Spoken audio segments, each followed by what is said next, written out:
Vamos pegar agora, queridos, que a gente vai chegar num ponto crucial. Eu vou até pedir que vocês anotem tudo que eu vou mostrar aqui, né? Façam um diagramazinho, porque essa parte ela é de extrema importância. Porque o que a gente vai ler agora é o seguinte, ó. As próprias realidades eram para o seu povo. Por que nós falamos sobre isso aqui? Porque a aceitação comum no cristianismo é que Deus queria, desde o início, que no Antigo Testamento o povo vivesse em sombras até Jesus chegar, e aí o povo agora ia começar a viver em realidade. E não é isso, queridos. Lembra que nós lemos ontem que Deus, se o povo tivesse continuado com a fé de Abraão e guardado o concerto, não haveria necessidade de Sinai, não haveria necessidade de lei de pedra. Lembra disso que a gente leu ontem, Leonardo falando? Então preste atenção no que a gente vai ver agora, porque a gente vai conectar todos esses entendimentos que a gente está tendo. Tudo vai começar a fazer sentido devagarzinho. Olha só. Vamos pensar o seguinte. Nós estamos falando de antigo concerto. Vou botar assim, ó. Antigo concerto e novo concerto. Nós vamos falar agora sobre uma questão de tempo. Vamos pensar devagarzinho aqui. Eu vou fazer a mesma pergunta que eu já fiz ontem, mas agora a gente vai estudar isso. Antigo concerto. Quando começou o antigo concerto?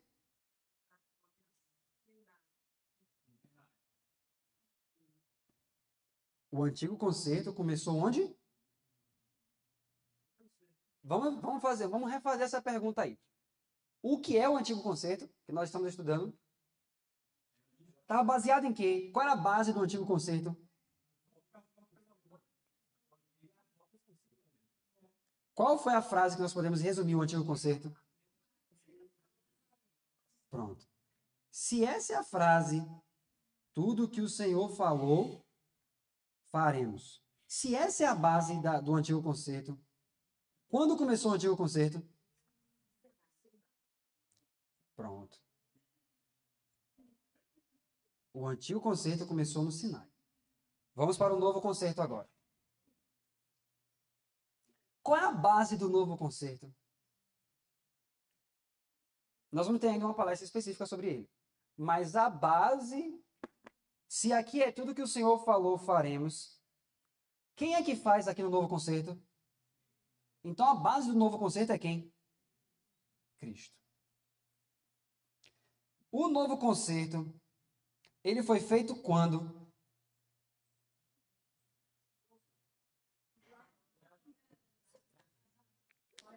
Olha a pergunta, preste atenção na pergunta. Quando foi que o concerto foi feito? Como é o nome do concerto? Concerto eterno. Ele vem desde a eternidade. Tanto de... Sim. Eu não sei se eu mostrei esse texto ontem, mas a gente vai ler ele ainda também. Veja só. Ele foi apresentado a Adão. Ele foi também apresentado a Abraão. A gente vai ver ele mais falando sobre isso. Ele foi apresentado a Moisés também. E aos outros. Só que, quando esse conceito foi apresentado para Abraão, olha o que a Bíblia vai dizer. Vamos abrir aqui Gálatas 3:8. Isso é de extrema importância. Eu peço que você preste muita atenção, porque a gente vai começar a falar sobre o tempo de cada um deles. Quem pode ler para a gente em voz alta aí, por favor, Gálatas 3, verso 8.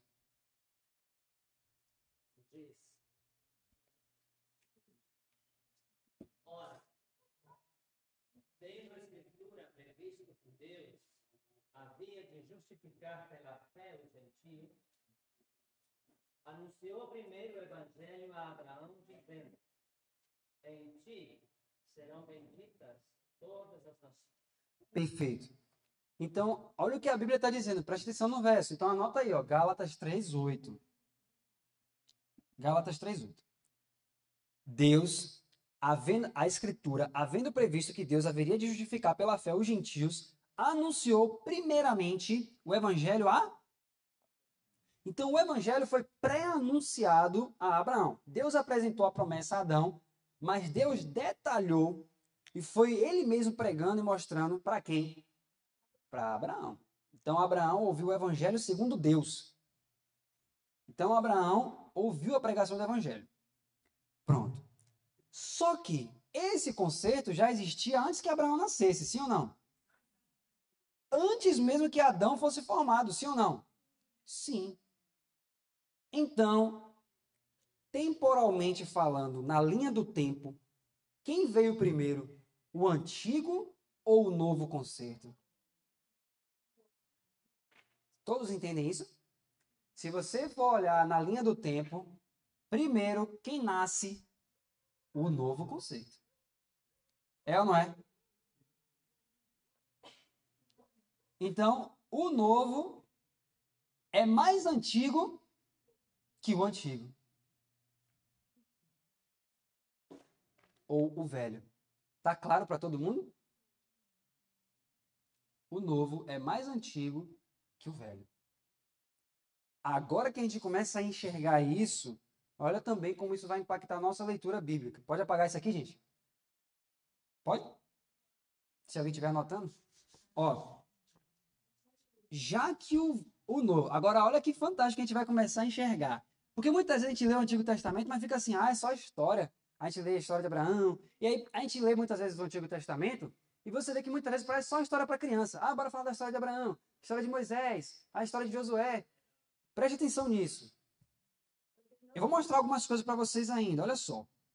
Se você entendeu que o novo conceito vem primeiro, vamos parar para pensar o seguinte: vamos voltar no tempo e olhar para a época de Abraão. Lembra que em Hebreus capítulo 8 disse que o novo conceito estava baseado em melhores promessas? Abraão viveu em qual conceito? Existia o antigo conceito na época de Abraão? Já tinha sido feito aquele pacto ali? E se eu te dissesse que Abraão era adventista do sétimo dia? E eu provo pelas escrituras isso. Será que dá para fazer isso? Claro! Nós vamos ver que ele era um verdadeiro cristão. Como assim? Veja só. Vamos ler aqui Hebreus capítulo 8. Olha o que diz no verso 1 e verso 2. Não, verso 6. Vamos para o verso 6. Mas agora, Jesus, né, alcançou ele um ministério tanto mais excelente quanto é mediador de uma melhor aliança que está confirmada em melhores promessas, que nós lemos ontem, Ellen White explicando isso. Então, no novo concerto, quem é o mediador? Quem é o mediador do novo concerto? Jesus. Jesus é um mediador. Ok? Mas no novo concerto, os 10 mandamentos, eles devem ser guardados? A pessoa precisa guardar os 10 mandamentos, inclusive o sábado? Sim. Então, você tem Jesus como mediador, você tem os 10 mandamentos como uma regra, um padrão de vida, porque é o caráter de Deus, sim ou não? Sim. E agora você tem um outro ponto que é muito importante. No antigo pacto, tinha um santuário terrestre? Tinha. Qual era a ordem do santuário que vigorava? Qual era a ordem dos sacerdotes? A ordem de Arão. Mas lá atrás, na época de Abraão, quem era o sacerdote aqui? Melquisedeque. Olha isso, gente. Olha onde a gente está chegando. Então, a ordem que vigorava nos dias de Abraão era a ordem de. Eu não vou nem mais entrar em outros pontos. 3 está suficiente. Então, lá atrás, Abraão viveu com Jesus como mediador, sim ou não? Agora abra Gênesis 26 para você ver uma coisa. Verso 5. Quem pode ler para a gente aí? Diz: porque Abraão obedeceu à minha voz e guardou o meu mandado, os meus preceitos, os meus estatutos e as minhas leis. Ué, Abraão guardou todos os mandados ou mandamentos, preceitos e leis. Guardou os mandamentos? Também. Qual era a ordem que Abraão vivia de sacerdócio? A ordem de Melquisedeque. Vamos agora pular lá para 2024.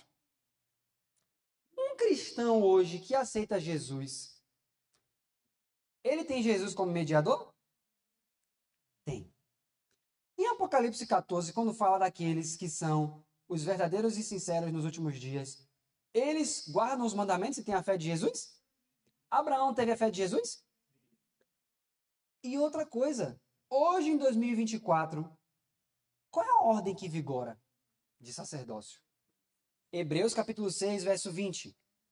Não, vamos do verso 19. A qual temos âncora da alma. Temos como âncora da alma, segura e firme, e que penetra até o interior do véu, onde Jesus, nosso precursor, entrou por nós, feito eternamente sumo sacerdote segundo a ordem de quem? E quem viveu sob a ordem de Melquisedeque? Mas a Bíblia diz no livro de Atos que quando eles chegaram em Antioquia, lá em Antioquia, quando eles viram o estilo de vida deles e que eles eram seguidores de Jesus, a Bíblia diz lá que em Antioquia, os discípulos de Jesus foram chamados pela primeira vez de cristãos. Por que eles foram chamados de cristãos? Porque eles seguiam Jesus e tinham um determinado padrão de vida, ok? Atos 11, 26. Vamos ler juntos aqui. E sucedeu que todo um ano se reuniram naquela igreja e ensinaram muita gente. E em Antioquia foram os discípulos pela primeira vez chamados de cristãos. Então veja, pense só. Tá lá, digamos que seja Pedro, Paulo, João, Tiago, todo mundo tá lá. Ninguém é chamado de cristão até então. Do nada, no outro dia chamam eles de cristãos. Então ontem eles não eram cristãos? Claro que eles eram cristãos. Eles só foram chamados quando eles chegaram em Antioquia, mas eles já não eram cristãos? Mas tudo que eles vivem agora no novo concerto, Abraão não viveu? Então, se Abraão estivesse em Antioquia, Abraão seria chamado de quê? Então, se no novo concerto nós, nesses últimos dias, temos direito a melhores promessas, qual é a promessa que a gente vive que Abraão não viveu? Nenhuma, meu querido. Vocês conseguem perceber isso? Que Abraão viveu no novo concerto, assim como nós, adventistas do sétimo dia, estamos vivendo? Vocês estão conseguindo compreender isso?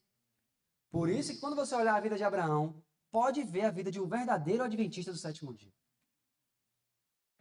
Que espera o seu Senhor. Que tem o caráter de Cristo.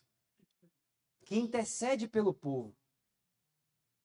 Por que ele teve esse caráter? Porque ele entendeu que o Salvador dele iria vir em pouco tempo. Ele tinha a promessa. E não é isso que nós esperamos também? E isso não deve mudar o nosso caráter?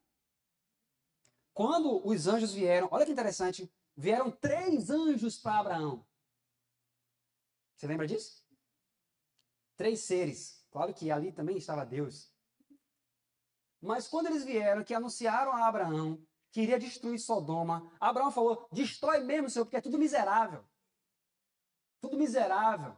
Destrói todo mundo mesmo, não quero nem saber. Ninguém mandou estar fazendo esse tipo de coisa, tem que receber mesmo juízo. Foi isso que ele fez? Ele desejou a morte daqueles que eles sabiam que eram maus? Ele desejou que passassem por tribulações? Ele desejou que o mal fosse feito a eles? Pelo contrário, qual foi a reação de Abraão, que já tinha o caráter de Cristo entretecido nele? Não, Senhor, mas deixa eu te fazer uma pergunta, mas e se tiver pelo menos alguns justos lá dentro? Ele queria que todos fossem justos. Mas, Senhor, mesmo se tiver pelo menos uns 10? Deus disse, se tiver, eu poupo. Então veja, ele era tão próximo de Jesus, ele tinha tanta intimidade com Jesus, que ele fez o papel do próprio Jesus ali. O mesmo sentimento que Jesus tem de intercessão, ele teve por aquele povo. Mas é esse o caráter que nós temos hoje, quando nós vemos os erros das pessoas? Como nós precisamos nos achegar a Jesus? Então veja, por isso que ele diz agora, e as próprias realidades eram para o seu povo. Vocês entendem, queridos, que se Abraão já desfrutava de tudo isso 400 e poucos anos antes de eles entrarem no Sinai, aquele povo que estava no Sinai não tinha necessidade nenhuma de ter um santuário terrestre, não tinha necessidade nenhuma de fazer uma nova ordem de sacerdotes, porque já existia a ordem de Melquisedeque. Vocês entendem isso agora? Não tinha necessidade nenhuma de viver para matar cordeiro, matar boi, não tinha necessidade nenhuma daquilo ali. Foi o que Ellen White falou, não haveria necessidade daquelas instruções adicionais dadas a Moisés, porque a ordem eterna é a ordem de Melquisedeque. Vocês compreendem isso agora? Tá claro? Então, Abraão efetivamente era um cristão. Se Abraão fosse levantado nesses últimos dias para viver o que nós estamos vivendo, você veria a vida de um cristão íntegro, puro e reto, que guarda os mandamentos e que vive a fé de Jesus, que é o que Deus espera de mim e de você.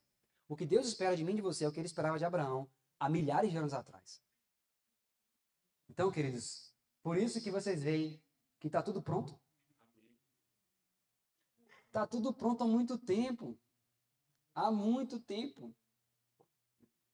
Então, meus amados, que Deus coloque em nosso coração dizendo, Senhor, agora que eu tenho visto que o Senhor já poderia ter terminado essa história há tantos anos, Senhor. Vamos ler Isaías capítulo 6, para a gente ver o desapontamento de Isaías.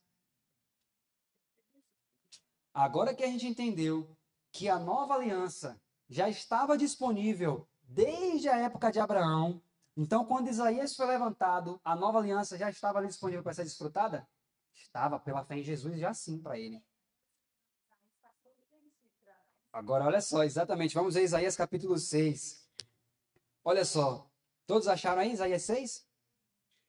No ano em que morreu o rei Uzias, eu vi também o Senhor assentado sobre um alto e sublime trono, e a cauda do seu manto enchia o templo.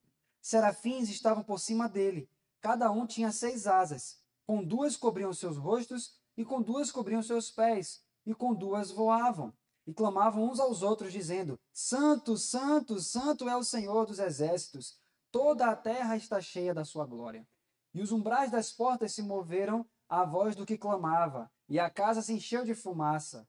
Então disse eu, ai de mim, pois estou perdido, porque eu sou um homem de lábios impuros e habito no meio de um povo de impuros lábios. Os meus olhos viram o Rei e o Senhor dos Exércitos. Vamos parar aqui.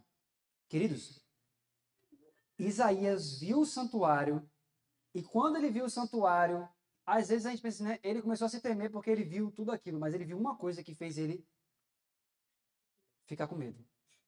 Além da visão da glória do Senhor, ele viu que o santuário encheu de fumaça. E pera aí, queridos, nós somos adventistas do 7º dia, que a nossa doutrina distintiva é o santuário. Aí eu pergunto para os adventistas do 7º dia, o que significa o santuário encher de fumaça?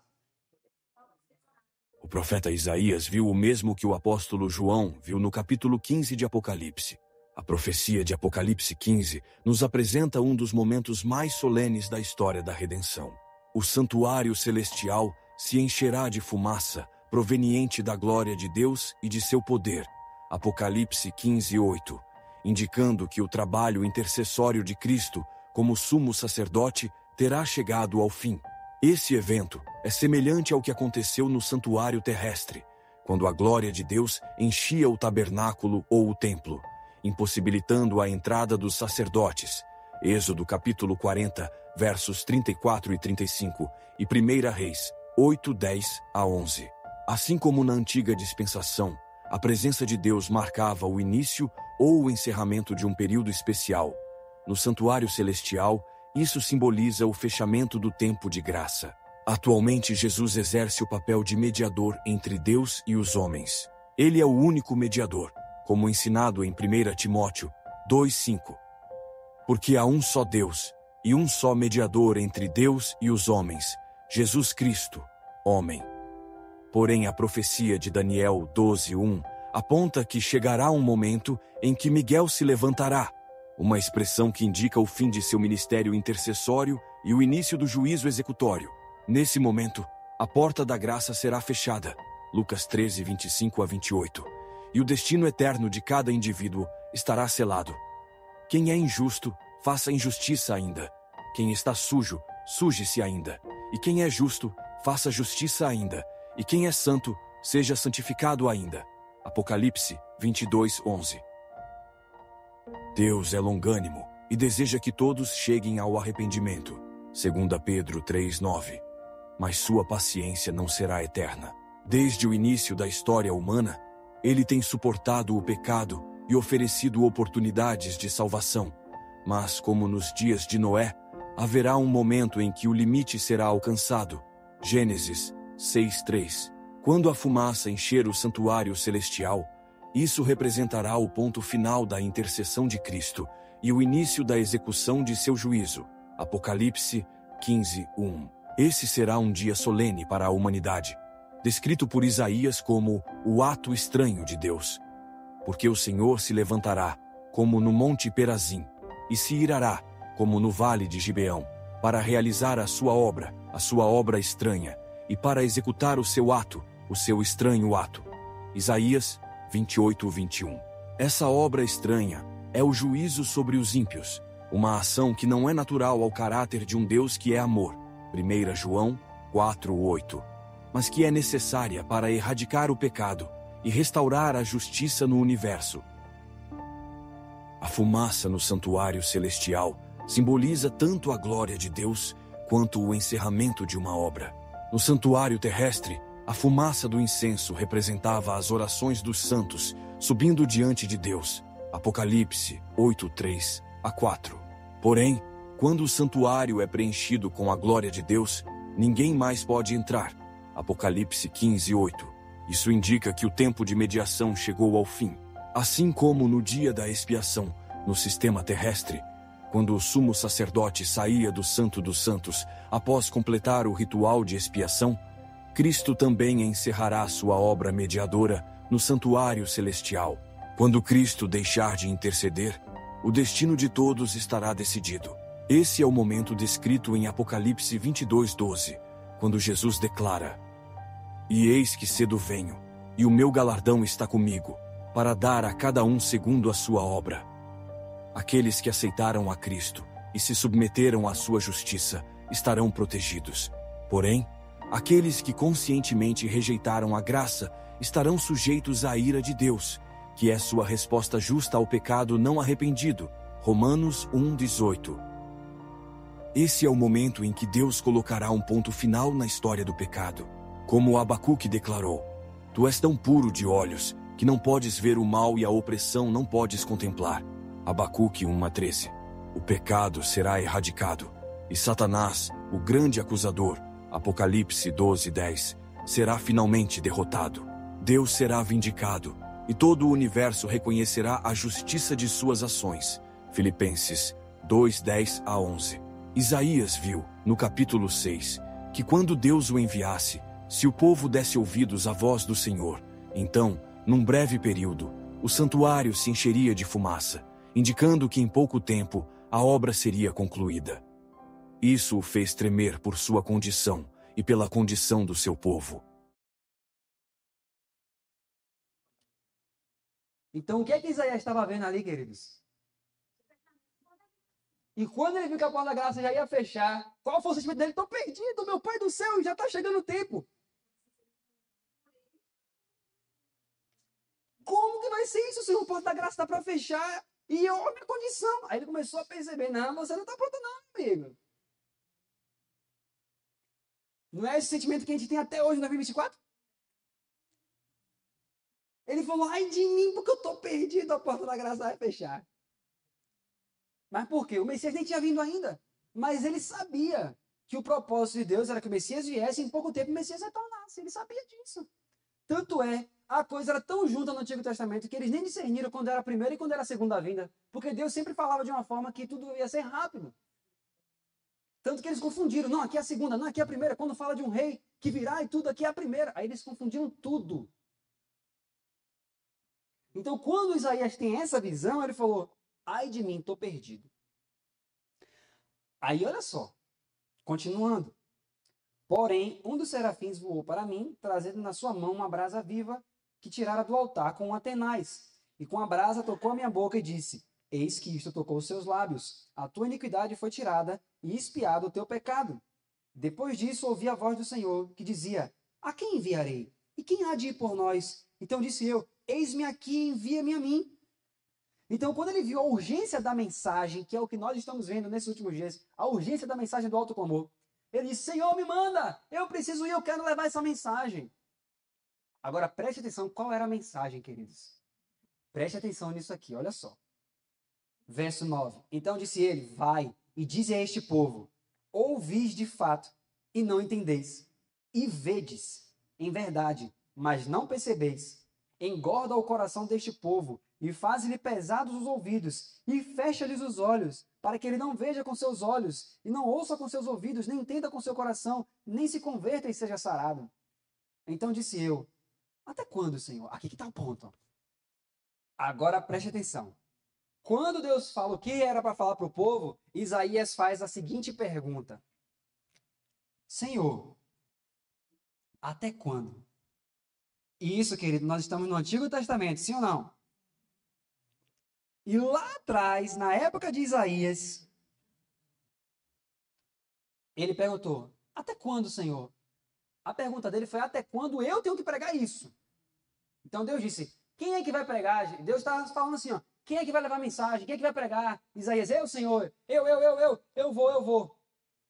Aí Deus fala, fale isso. Aí Isaías pergunta, mas Senhor, até quando eu vou pregar?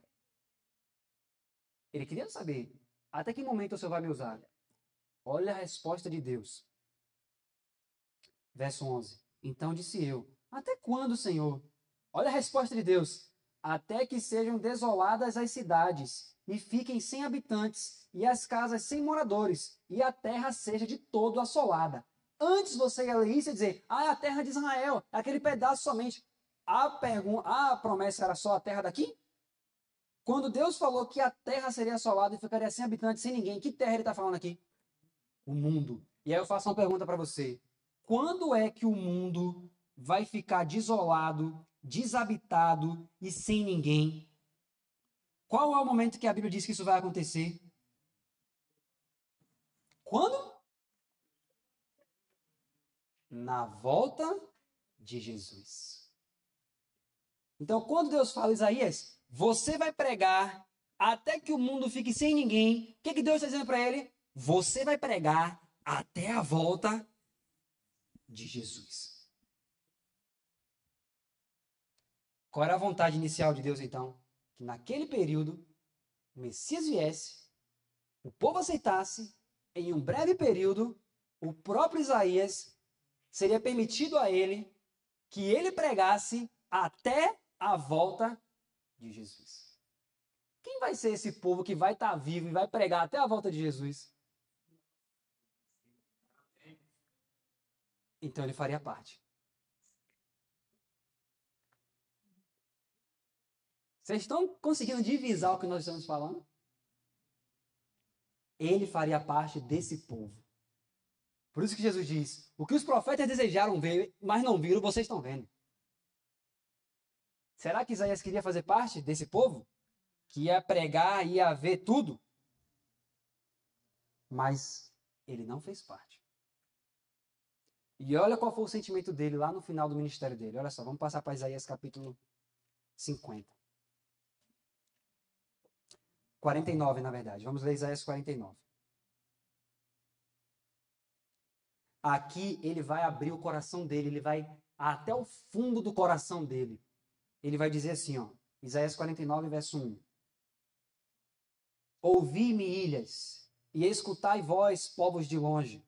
O Senhor me chamou desde o ventre, desde as entranhas de minha mãe, fez menção do meu nome, aqui é Isaías falando, e fez a minha boca como uma espada aguda, e com a sombra da sua mão me cobriu, e me pôs como uma flecha limpa, e me escondeu na sua aljava, e me disse, tu és meu servo, és Israel, aquele por quem hei de ser glorificado. Amém, eu recebo essa palavra em nome de Jesus. Só que Deus falou isso para ele, mas depois de tantos anos de ministério, quando ele viu que aquilo não ia acontecer, e foi revelado para ele que o povo não ia aceitar de fato, olha o que ele diz no verso 4, porém eu disse, em vão tenho trabalhado.